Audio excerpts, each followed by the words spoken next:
Ka një moment në jetën e çdo gruaje kur ajo ndalet papritur dhe kupton se ka dhënë aq shumë dashuri, aq shumë kujdes, aq shumë forcë, sa ka harruar veten. Gruaja që mendon se forca e saj është të dojë, të kujdeset, të shërojë. Derisa s'ka më asgjë për të dhënë. Nëse ndonjëherë e ke ndjerë veten të tillë, nëse ndonjëherë bota të ka marrë më shumë se ç'të ka dhënë, nëse je ndjerë e lodhur, jo e lodhur fizikisht por e lodhur shpirtërisht, atëherë ti duhet ta dëgjosh atë që kam për të thënë.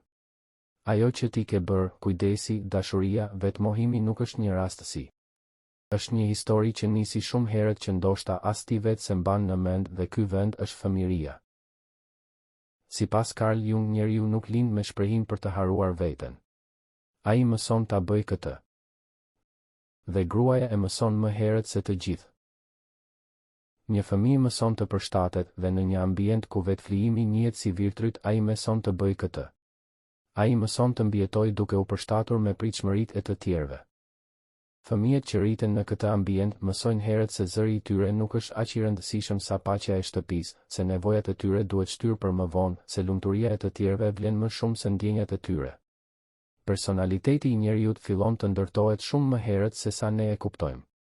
Që në fëmijëri, fëmia nuk ka filtra, nuk ka logjik të zhvilluar, ai vetëm ka një gjë, instiktin për të mbijetuar përmes lidhjes emocionale me prindërit. Çdo grua ndonjëherë në ekon e mendimeve të saj, ndoshta në mënyrë krejt të pavetdijshme, instiktive, apo përmes dhimbjeve të paspjegueshme, në një ditë krejt të rëndomt, kthehet shumë pas aty ku gjithçka filloi. Aty ku ajo mësoi të haronte veten pak nga pak pa e vërejtur por sigurt dhe rënjësisht. Që në hapat e para të jetës, ajo mësoi. Dashuria nuk jepet falas, ajo fitohet. Nuk ja tha askush me fjalë. Ja mësoi mënyra si e deshtën. Mënyra se si heshtjet shpesh peshuan më shumë se përqafimet. Dhe kështu, vajza e vogël filloi ta lexoj botën me një logjik të rrezikshme. Nëse jam e mirë më duan. Nëse nuk bëj gabime nuk më braktisin. Nëse kujdesem për të gjithë do të jem e vlefshme. Dhe kur rritet, kjo vajzë bëhet grua, një grua që ndjen thellë, që jep më shumë se ka.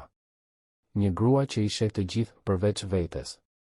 Sepse modeli është i gdhendur thellë, dashuria vjen pasi ti jep gjithçka. Pranimi vjen pasi ti i shpëton të tjerët, vlera jote matet me sakrificat e tua. Në qoftë se një fëmijë rritet në një shtëpi ku ndjenjat nuk dëgjohen, prindi është emocionalisht i paparashikueshëm, dashuria jepet me kushte.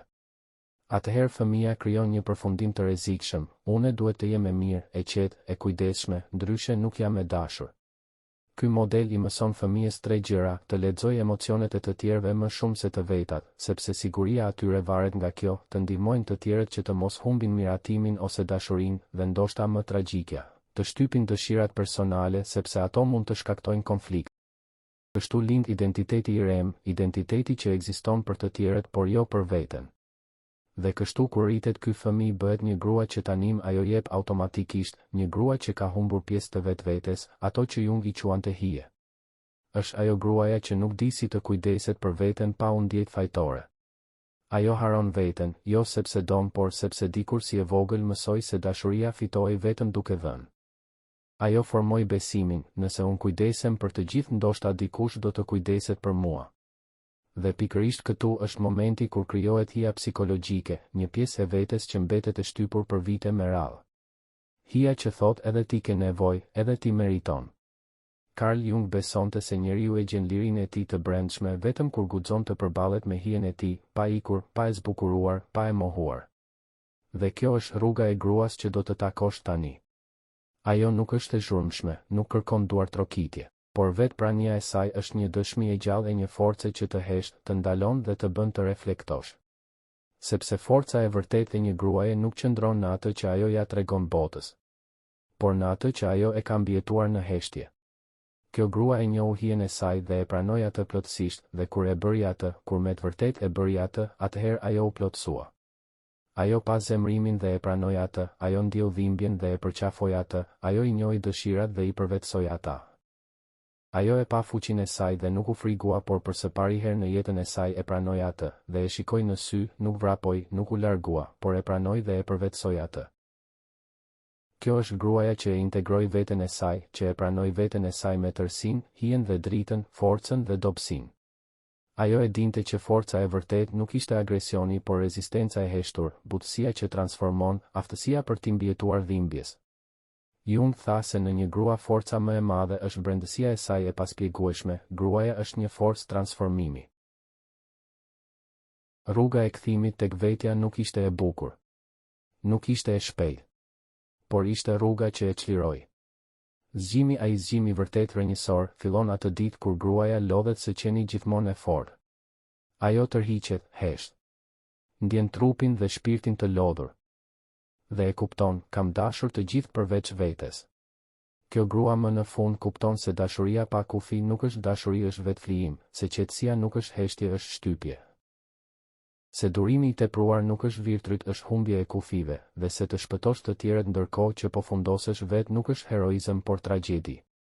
Kjo grua thot, më duhet të dua edhe veten jo si egoizëm por si mbijetës. Ky rikthim nuk është rebelim, por zgjuarje. Gruaja që më në fund zgjohet s'është e ashpër, është e qartë. Ajo nuk vrapon më pas njerëzve. Nuk arsyeton më sjellje të dëmshme. Nuk mban më barën që si takon. Ajo sheh hijen e saj dhe e përqafon. Sheh plagët e saj dhe i shëron, sheh vetmin e saj dhe nuk e ka më frikë. Dhe dashuria që ajo jep tani është më e pastër sepse nuk buron nga boshllëku por nga përmbushja. Gruaja që ka kaluar në përhije dhe ka dalë në dritë është një grua që nuk e tremb askush. Sepse ajo ka parë pjesët e saj më të frikshme dhe prap ka zgjedhur të jetojë. Kështu ajo u bë ajo që Jungu e quajti shpirti që shëron. Sepse ajo duke shëruar veten mësoi se si të shëroj edhe të tjerët. Jungu tha, gruaja është mister dhe misteri nuk zgjidhet, nderohet. Ajo ende jep, por jo duke u shterur. Ende dashuron, por pa e humbur veten, ende kujdeset, por pa u zhdukur. Ajo nuk u ndje më e vogël, nuk u ndje më e humbur ose e lodhur, u ndje në shtëpi. Në veten e saj, në jetën e saj. Ky nuk është fundi i historisë së saj, është fillimi. Dhe ngadalë shumë ngadalë ajo u bë gruaja që kishte kërkuar gjithmonë nga të tjerët, e fortë, e qartë, e lirë. Jo sepse i mohoi të tjerët, por sepse më në fund nuk e mohoi më veten. Nëse ky udhëtim ju preku, nëse e ndjeni se brenda jush ka ende pjesë që kërkojnë dritë dhe kuptim sipas psikologjisë së Jungut, atëherë ju ftoj të qëndroni pranë këtij kanali. Bëni subscribe, aktivizoni njoftimet dhe bashkohuni në këtë komunitet ku fjala, vetëdijsimi dhe e vërteta shërojnë. Sepse ne e meritojmë të jemi verzioni më i mirë i vetvetes.